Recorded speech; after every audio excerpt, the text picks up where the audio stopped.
What's event marketing all about?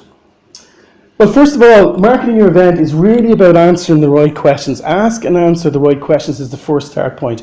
And I would really encourage you to, when we come up with the idea of an event and there's a bit of enthusiasm around it, there's a tendency to get trapped into having a launch date and then running off, getting very busy about that. So the first thing I'd advise you all to do is, just step back for a second and pause and say, well, what is the question? The first question is, all these boxes here, what's going to make your event stand out from everything else that's on offer out there? Because in order for you to get participants, to get people excited about it, to get people interested, it has to have some degree of standout. Now, there's a lot of work in marketing at the moment around what's called a VUCA world. Some of you may have heard this term before, some of you may not. VUCA world is what's called volatile, uncertain, complex, and ambiguous. And it really came out of the political arena about 2 decades ago.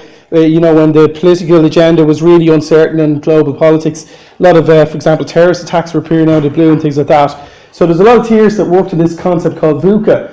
And, an example of that is the elections that were called yesterday in Britain. Very unexpected, has, thrown a lot of uncertainty into the air. So in that sort of modern way of doing things, there's, companies and organizations have to be very strategic how they go about dealing with that. Now, what's driving the VUCA world is, for example, the rise of digital communications means that people have access to information through Twitter and so on much more immediately than they did maybe 20, 30 years ago and so on. There's lots of trends in play that feed into this VUCA complex.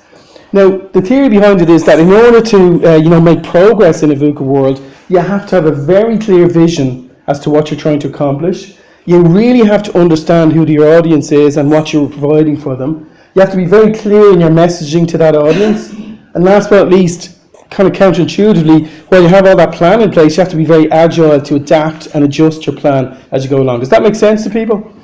Okay, so within that then, and asking those questions, and trying to really think strategically, you've got to ask yourself the first set of questions, which is your vision. What's the intent that you have for your event? What's the big picture that you're trying to accomplish? When you run your event, say there's an event happening in August of this year, it's going to be a 2-day event around a community that you're attracting in. What do you want to happen as a result of the event? What's going to be the outcome?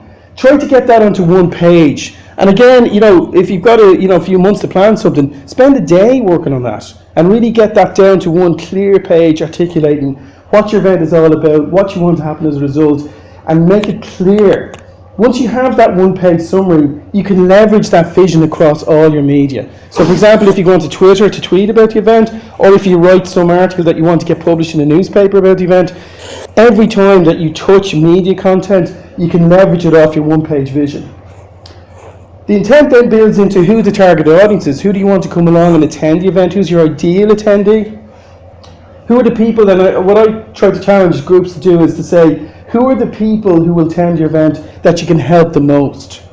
Who are the ones at the end of it who probably get the best benefit out of it? Because you can really target in on them. There may well be, if you have an event, you have 100 people at it, there might be 10 or 15 people who are really going to succeed and benefit from the content that you provide for them in the event. So it's really zooming in on who they are and what they're all about.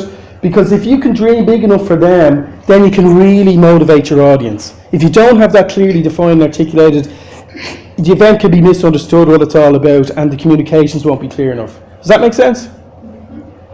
Okay, so then you go into a bit more strategic thinking. Beyond the vision, it's understanding, do you know who the key stakeholders are? Do you have a map of that system? And I'll come along to that in a minute. Are you very clear in terms of who you're trying to reach over what time? And then last but not least, look at agility. What are the immediate opportunities you can take action on now?